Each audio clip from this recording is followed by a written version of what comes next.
Good morning students. मैं doctor Ranjan Saxena आज आपको कॉमन कैटेगरी में आगे का पोर्शन कराऊंगा। पिछले लेक्चर में हमने देखा था कि कॉमन कैटेगरी के किसी भी बिंदु पर अगर टेंशन निकालनी हो तो जो उस बिंदु पर टेंशन प्रोपोर्शनल आती है उस बिंदु की एक्स एक्सिस के ऊपर जो हाइट है उसके प्रोपोर्शनल आती है। जैसे हाइट अगर y हो तो t will be proportional to y। ये हमने पिछले आर्टिकल में किया था। अब हम इसकी मदद से दो पॉइंट्स पर तनाव में जो अंतर है उसको निकाल सकते हैं। जैसे यदि एक्स एक्सिस जो कि नियता या डायरेक्ट्रिक्स होती है कैटेनरी की, इसके ऊपर अगर y1 और y2 ऊंचाई के दो बिंदुओं पर तनाव t1 और t2 लें तो हम जानते हैं कि t1 इक्वल टू आएगा WY1 और T2 इक्वल टू आएगा WY2 के।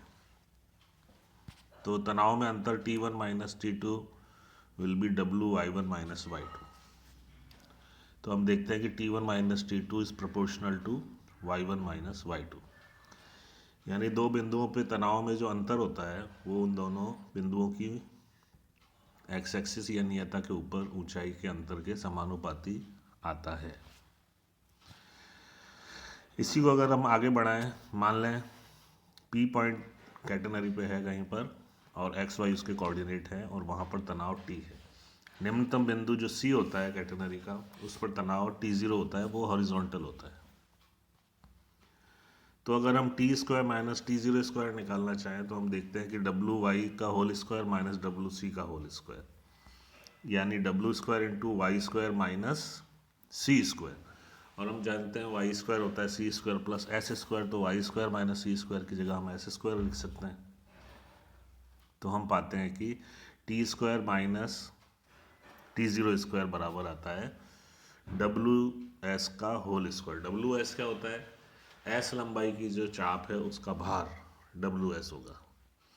तो तनाव में अंतर किसी भी बिंदु P पर और लोएस्ट पॉइंट C पर वो बराबर आएगा चाप CP की भार के वर्ग के बराबर आता है।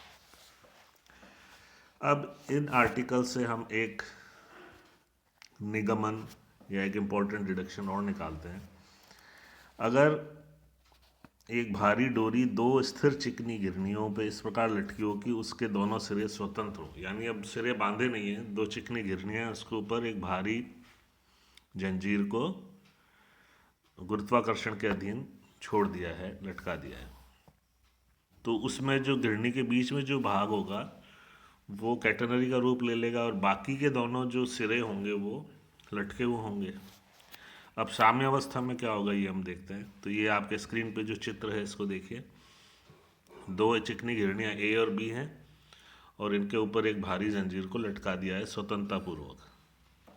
तो ए और बी के बीच में कैटेनरी फॉर्म हो रही है और जो सिरे हैं ए और बी पर डोरी के या जंजीर के वो लटक रहे हैं।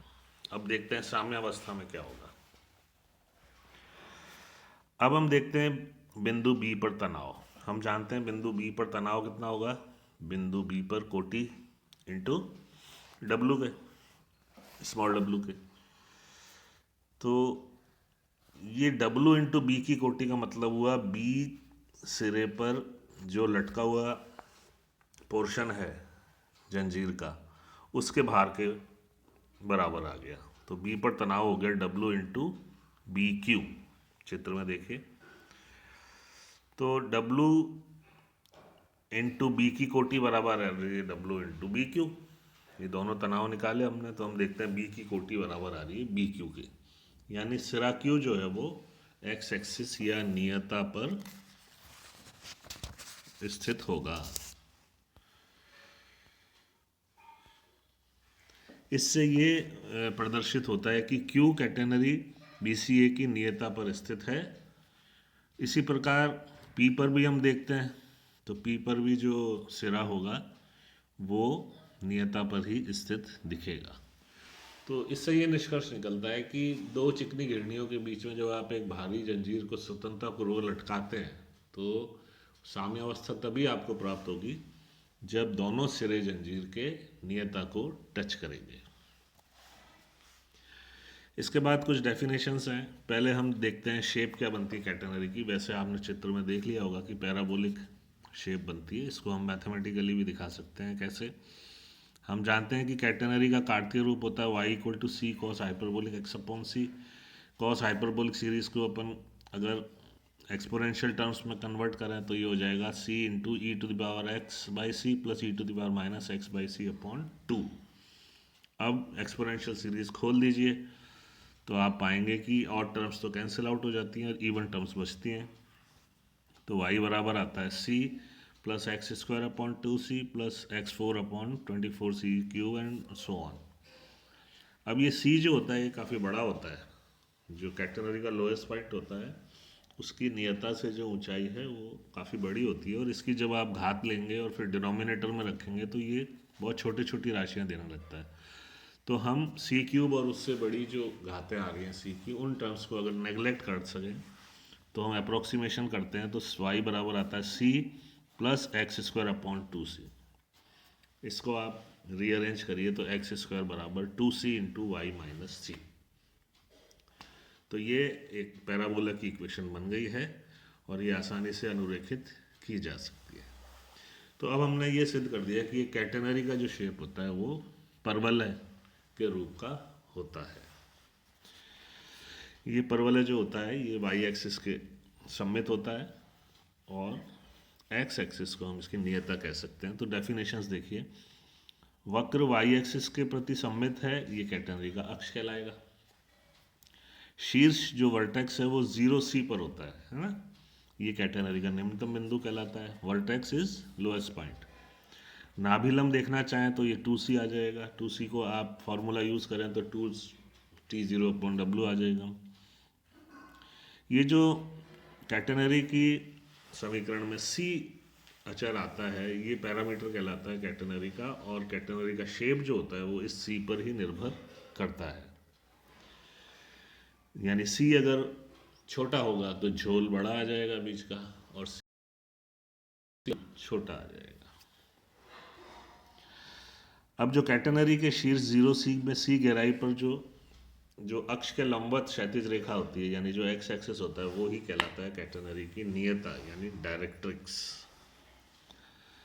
और कैटेनरी के जो दो शीर्ष ए और बी हैं जो फिक्स पॉइंट्स हैं जिनके बीच में आप डोरी लटकाते हैं वो दोनों पॉइंट्स जो हैं उनके बीच की दूरी जो है वो विस्तृति कहलाती है कैटेनरी की, स्पान कहलाता है। और क्षैतिज रेखा ए बी के नीचे जो लोएस्ट पॉइंट होता है सी उसकी गहराई को हम कैटेनरी का झोल यानी सैग कहते हैं। तो ये कुछ डेफिनेशन और नोमेनक्लेचर या वर्ड्स हैं जिनका हम डायरेक्ट यूज़ करेंगे आगे आने वाले सवालों में। तो आपको इनकी डेफिनेशंस और इनका एब्रीविएशन इनको ठीक से याद रखना है।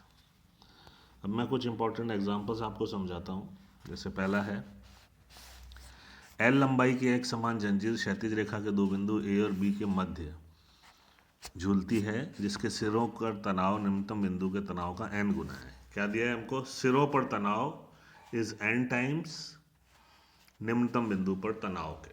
ठीक है, अब हमको सिद्ध करना है कि विस्तृति जो है कैटेनरी की वो इतनी आए।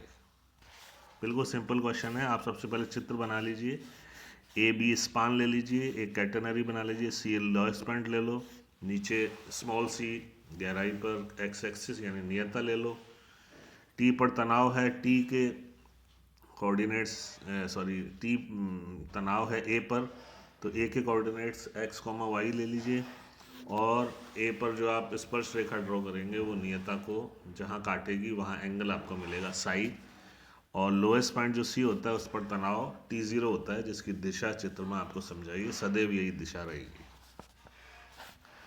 अब आप प्रश्न अनुसार देखिए, अपने को T दिया हुआ है n इंटू T0।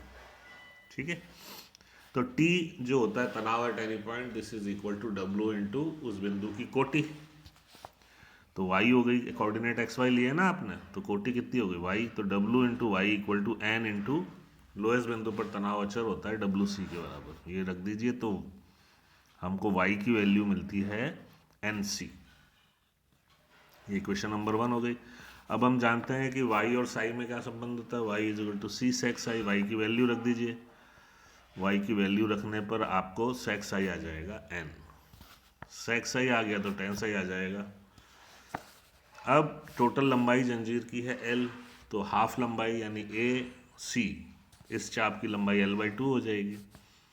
तो अब हम जानते हैं कि y square equal to c square plus S square होता है, तो यहाँ आप एस की और वाई की वैल्यू रखेंगे तो सी मिल जाएगा। कैटेगरी के सवालों में मैं आपको दो चीज़ें बता दूँ, हर सवाल में आपको कोशिश यही करनी है कि आप सी और साई इन दो की वैल्यू निकाल लीजिए, क्योंकि हर सूत्र में सी और साई की वैल्यू आपको चाहिएगी। तो आप चित्र बना के दी हुई जो प्रश्न है उसके अनुसार साई और सी निकालने की कोशिश करिए। उसके लिए हमारे पास अनेक फार्मूले हैं, जो फार्मूला सूट करता हो उस प्रश्न में उसका आप यूज़ करके सी और साई निकाल लीजिए। तो इस प्रश्न में भी हमने पहले साई निकाला फिर सी निकाल लिया। अब विस्तृति वाला फार्मूला है x equal to 2c log sec psi plus tan psi, इसमें सी और साई की वैल्यू रख दीजिए, आपको तुरंत आंसर प्राप्त हो जाएगा। तो ये एक बेसिक सवाल है और इसी के आधार पे आपको बाकी सवाल भी अटैम्प्ट करने हैं। आपका टारगेट ये रहना चाहिए कि आप किसी भी तरह सी और साई का मान प्राप्त कर लें। तो ये पहला सवाल था, सिंपल बिल्कुल। इसके बाद एक नेक्स्ट सवाल मैं लेता हूँ, उसमें थोड़ा सा घर्षण का कंसेप्ट भी आ रहा है। ये सवाल है आपके स्क्रीन पे दिया है, एल लंबाई की एक समान अवितान्य डोरी के सिरों पर लगी कड़ियाँ स्थिर रुक्ष क्षैतिज दंड पर फिसलती हैं। यानी क्या किया है, हम एक क्षैतिज दंड लिया, उसके ऊपर दो कड़ियाँ लगा दी हैं और उसके बीच में एक अवितान्य डोरी लटका दी है। जो कड़ियाँ होंगी ये इस क्षैतिज दंड पर फिसलेंगी तो घर्षण उत्पन्न होगा, तो घर्षण गुणांक आपको म्यू दे दिया है। अब आपको सिद्ध करना है कि विराम अवस्था में निम्न दूरी पर होंगे, यानी यहाँ भी आपको विस्तृति ही निकालनी है। तो वही जैसा मैंने कहा, अपनी कोशिश रहेगी साई और सी निकालने की। तो सबसे पहले चित्र बना लीजिए। ये चित्र आपकी स्क्रीन पे है, सिंपल चित्र है। इसमें क्योंकि रुक्ष दंड पे कड़ियाँ लगी हैं तो आपको म्यू आर और आर लेना पड़ेगा। आर नॉर्मल प्रतिक्रिया हो जाएगी, म्यू आर जो है वो भार की ओर क्षैतिज अवस्था में होगा। उसके बीच में जो है तनाव टी जो है वो बैलेंस करेगा आर और म्यू आर के परिणामी को, इसको वो बैलेंस करेगा। तो घर्षण गुणांक आपका म्यू दिया है, तो म्यू होता है tan लैम्डा, तो ये जो एंगल होगा, एंगल ऑफ फ्रिक्शन, ये लैम्डा हो जाएगा जो आपको चित्र में बनाया गया है। ठीक है, अब आपको निकालना है सी और साई। तो उसको कैसे निकालेंगे आप? सबसे पहले ए बिंदु लो जिसके कोऑर्डिनेट एक्स वाई ले लो, और वहाँ पर आप एस बराबर सी tan साई फार्मूला लगाएंगे। तो एस है l/2 और साई है 90 माइनस लैम्डा, है ना, चित्र में देख लीजिए। तो L आपका जंजीर की लंबाई आ रही है 2c कॉट लैम्डा, और कॉट लैम्डा की जगह 1/μ रख देंगे आप, तो आपको जंजीर की लंबाई L आ जाएगी 2c/μ। अब आप ले लीजिए विस्तृति का सूत्र x बराबर सी, इसमें आप x तो अपने को x यानी 2x निकालना है विस्तृति, और यहाँ आप c इंटू दिस रख दीजिए फॉर्मूला, और यहाँ साई की जगह आ जाएगा 90 माइनस लैम्डा, वो रख देंगे और उसको म्यू में कन्वर्ट कर लेंगे। सी की वैल्यू हम निकाल चुके हैं ऑलरेडी, उसको यहाँ वैल्यू पुट करके आप आसानी से ये सूत्र प्राप्त कर सकते हैं। तो ये कुछ सवाल मैंने आपको बताए हैं और आप बाकी के सॉल्व एग्जाम्पल्स और ये समझ सकते हैं। पहले आर्टिकल्स अच्छे से करिए, फॉर्मूले याद करिए और उसके बाद उनका यूज़ करिए। हमेशा ध्यान रखिए कि हमको सी और साई सबसे पहले निकालना है ताकि कोई भी सूत्र का हम प्रयोग कर सकें।